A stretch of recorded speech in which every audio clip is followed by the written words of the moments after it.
Est-ce que tu as déjà eu cette sensation étrange? Imagine la situation suivante. Tu as quelqu'un en face de toi. Il te parle avec des mots doux. Son attitude envers toi semble chaleureuse. Et pourtant, au fond de toi, tu peux sentir que quelque chose sonne faux. Tu n'as pas de preuves, tu n'as pas de faits concrets, mais tu peux ressentir ce malaise silencieux dans ton corps, cette tension sourde dans ta nuque. Et ton intuition te murmure que derrière ce sourire familier, il se cache peut-être autre chose. Tu n'arrives pas à mettre des mots dessus, mais ton corps, lui, a déjà compris avant ton intelligence rationnelle. Carl Jung, l'un des plus grands explorateurs de l'esprit humain, parlait d'un concept fondamental, l'ombre. L'ombre, c'est cette part de nous que nous refusons de voir, ce que nous n'acceptons pas, ce que nous réprimons, et qui tôt ou tard finit par s'exprimer. Souvent pas contre nous, mais contre les autres, que ce soit la haine, l'envie, la jalousie, le ressentiment. Il ne s'exprime presque jamais à visage découvert. Il se dissimule, il se maquille, il se déguise en comportements socialement acceptables, mais jamais complètement. Les signes sont là, ils sont subtils,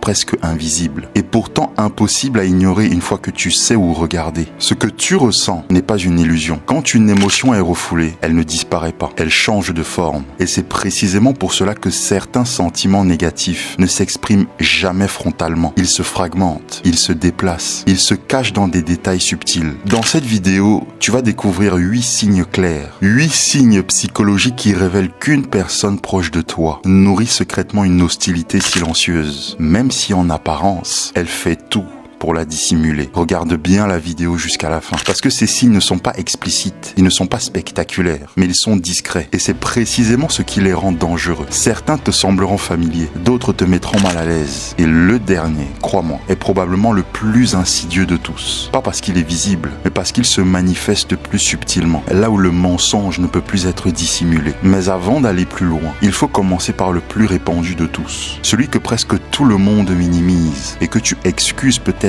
trop facilement. Parce que le premier signe ne ressemble pas à de la haine. Il s'apparente à de l'humour, à de l'intelligence, voire même à de la légèreté. Et c'est précisément pour cela que tant de personnes tombent dans le piège. La haine cachée ne se montre presque jamais à visage découvert. Mais ça, tu le sais. Elle ne crie pas. Elle ne se confronte pas. Elle plaisante. Certaines personnes préfèrent t'attaquer sous couvert d'ironie, des remarques sarcastiques, des blagues bien placées, des pics déguisés en humour. Elles se moquent précisément de ce qui te touche, de ce qui est sensible pour toi, de ce qu'elles savent capable de t'atteindre. Et si tu réagis, si tu exprimes le moindre malaise, la réponse sera toujours la même. Ça va, je plaisantais. Tu es trop susceptible. Franchement, tu n'as vraiment pas d'humour. Ce mécanisme est redoutable parce qu'il inverse les rôles. Tu te retrouves à douter de toi et de ta perception pendant que l'autre conserve l'image de quelqu'un de léger, sans mauvaise intention en apparence. Mais Carl Jung l'expliquait clairement. Lorsque l'ironie revient toujours sur les mêmes sujets, lorsqu'elle te laisse une once de gêne, de honte ou ce sentiment désagréable d'avoir été rabaissé, lorsqu'elle s'installe dans la durée, ce n'est plus de l'humour, c'est du mépris refoulé. L'ombre agit ainsi. Elle projette sur l'autre ce que l'on refuse de reconnaître en soi. Et lorsqu'une personne attaque régulièrement certains aspects de ta vie, de ta personnalité ou de ton identité, elle révèle sur elle-même une lutte intérieure qu'elle n'a pas le courage d'affronter. Ce premier signe est souvent ignoré parce qu'il est socialement acceptable, parce qu'il est facile à excuser. Mais ce n'est que la version la plus atténuée. L'ironie en réalité n'est que la surface. Parce que lorsque la jalousie s'intensifie, elle cesse de se cacher derrière les mots. Elle commence à agir subtilement en silence, sans jamais se montrer responsable. Le deuxième signe, quant à lui, ne cherche pas à t'humilier. Il veut t'empêcher d'avancer. Et tu ne le remarques souvent qu'une fois que quelque chose a déjà été saboté. Quand une personne se sent menacée par ta progression, elle ne t'attaque pas frontalement, elle procède autrement. Le sabotage caché ne ressemble jamais à une trahison évidente. Il se présente sous une forme anodine, un oubli, un conseil maladroit, une information transmise dans le mauvais timing. Rien de suffisamment grave pour être pointé du doigt, mais suffisamment répété dans le temps pour te ralentir sur ton plein accomplissement. Une personne proche qui oublie de te prévenir d'un détail important, qui te donne une orientation qui n'est pas claire, qui complique inutilement une situation importante. Cette personne peut ne pas être simplement distraite, et encore moins lorsque ces incidents apparaissent toujours au mauvais moment, juste avant une opportunité, une progression ou un pas décisif dans ta vie. Carl Jung expliquait que lorsqu'un individu n'ose pas affronter son propre sentiment d'échec, il peut inconsciemment chercher à freiner les autres, non pas par cruauté consciente, mais pour éviter de se sentir supérieur aux autres. Ce type de sabotage est presque invisible invisible, parce qu'il ne laisse aucune trace. Seulement cette sensation étrange que rien n'avance comme prévu, celle que quelque chose te retient, que ta progression se heurte sans cesse à de petits obstacles absurdes. Et si tu observes ces comportements dans la durée, la question n'est plus de savoir s'il s'agit de coïncidence, mais de comprendre ce qu'elle protège chez l'autre. Car lorsqu'une personne ne supporte pas ta croissance, elle te mettra des bâtons dans les roues sans jamais l'assumer, plutôt que d'affronter son propre malaise. Mais ce signe, même s'il dérange, il reste encore silencieux. Parce que le troisième signe est plus frontal, il est plus intime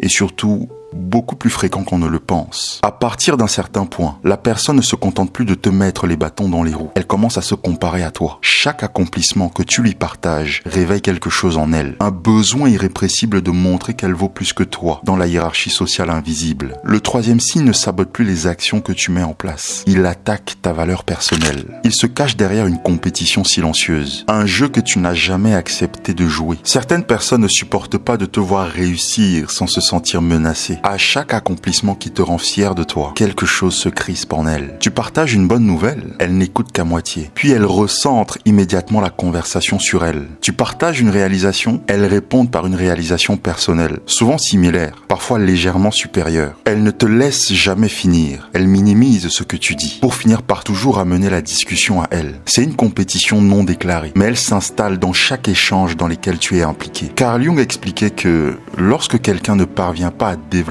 certaines qualités en lui-même, il devient incapable de les voir briller chez l'autre sans ressentir une blessure intérieure. Alors il se compare, il minimise, il ramène tout à lui, non pas pour progresser, mais pour ne pas se sentir inférieur. Si chaque conversation avec cette personne se transforme subtilement en affrontement, si tes réussites deviennent systématiquement des déclencheurs, il est probable qu'un ressentiment silencieux soit déjà en train de naître. Ce signe est dangereux parce qu'il se nourrit de ta proximité avec l'autre, de ton amitié et de la familiarité qui vous lie. Mais il ne s'agit là que d'un jeu d'ego, parce que le quatrième signe est plus froid, plus discret et surtout beaucoup plus dangereux sur le long terme. Il arrive un moment où la compétition non dite n'est plus le seul facteur de la haine. La personne ne cherche plus à briller à côté de toi. Elle commence à se retirer. Pas brutalement, mais exactement quand tu aurais le plus besoin de soutien. Le signe suivant ne te confronte pas. Il montre comment tu es abandonné émotionnellement. Et souvent, tu t'en rends compte quand son absence commence réellement à peser dans ta vie. Tu verras que certaines personnes prétendent être là pour toi, mais ce n'est qu'en surface. Elles ont les bons mots au bon moment. Elles manifestent une présence bienveillante, mais dès que la situation devient réelle, tu sens qu'il y a quelque chose qui change. Quand tu traverses une difficulté, elles la minimisent, elles relativisent très rapidement. Elles trouvent toujours une raison de ne pas être disponible pour toi. Et lorsque tu réussis, leur enthousiasme sonne creux, parfois forcé, voire même mécanique, presque gêné. Ce manque de soutien est difficile à identifier, parce qu'il ne s'exprime jamais clairement. Il se révèle avec le temps, dans les moments clés de ta vie. Observe attentivement qui est présent quand tu doutes, qui se réjouit sincèrement quand tu avances, qui disparaît exactement quand ta vie prend de l'ampleur. Jung parlait d'une dissociation de l'ego, un mécanisme par lequel certaines personnes se coupent émotionnellement des autres pour ne pas ressentir ce qui les mettrait mal à l'aise. Cette froideur n'est pas toujours consciente, mais elle est révélatrice. Car une personne qui nourrit une hostilité déguisée ne peut pas te soutenir réellement. Ton évolution la confronte trop directement à ce qu'elle n'a pas réglé en elle. Et sur la durée, ce soutien vide devient une forme d'abandon déguisé. Mais tu verras que ce retrait émotionnel ne s'arrête pas là. Parce que chez certaines personnes, l'hostilité prend une forme beaucoup plus active. Elle est plus intrusive, voire même étouffante. Car lorsqu'une personne ne supporte plus de te voir évoluer librement, elle change de stratégie. Elle ne s'éloigne plus, elle se rapproche, sous prétexte de bienveillance, de conseil et de protection. Mais ce qu'elle veut vraiment, ce n'est pas ton bien, c'est du contrôle. Le cinquième signe ne ressemble pas à de la haine. Il ressemble à de l'attention, à de la sollicitude, à une aide déguisée. Et c'est précisément ce qui le rend si dangereux. Certaines personnes, tu verras, ne cherchent pas à te nuire ouvertement. Elles préfèrent te diriger. Elles te disent quoi faire, comment penser, quelles décisions prendre dans ta vie et surtout ce que tu devrais éviter. Toujours pour ton bien, toujours par inquiétude. Mais derrière ces conseils non sollicités, il se joue quelque chose de bien plus insidieux. Chaque remarque fragilise ta confiance. Chaque suggestion fait naître le doute dans ton esprit. Chaque critique déguisée t'éloigne un peu plus de ta propre capacité à décider. Leur objectif n'est pas de t'aider à grandir, c'est de te rendre dépendant. Ce contrôle est difficile à détecter parce qu'il ne ressemble pas à une forme de domination telle qu'on peut la connaître sous forme d'emprise. Il se présente comme de l'amour, de la protection, comme un souci sincère. Mais pose-toi une seule question. Après avoir écouté cette personne, est-ce que tu te sens plus fort, plus confiant ou plus hésitant qu'avant? Jung expliquait que le besoin de contrôler les autres naît d'une peur profonde du chaos intérieur. Quand quelqu'un n'arrive pas à gouverner ses propres incertitudes, il tente de diriger la vie des autres. Ainsi,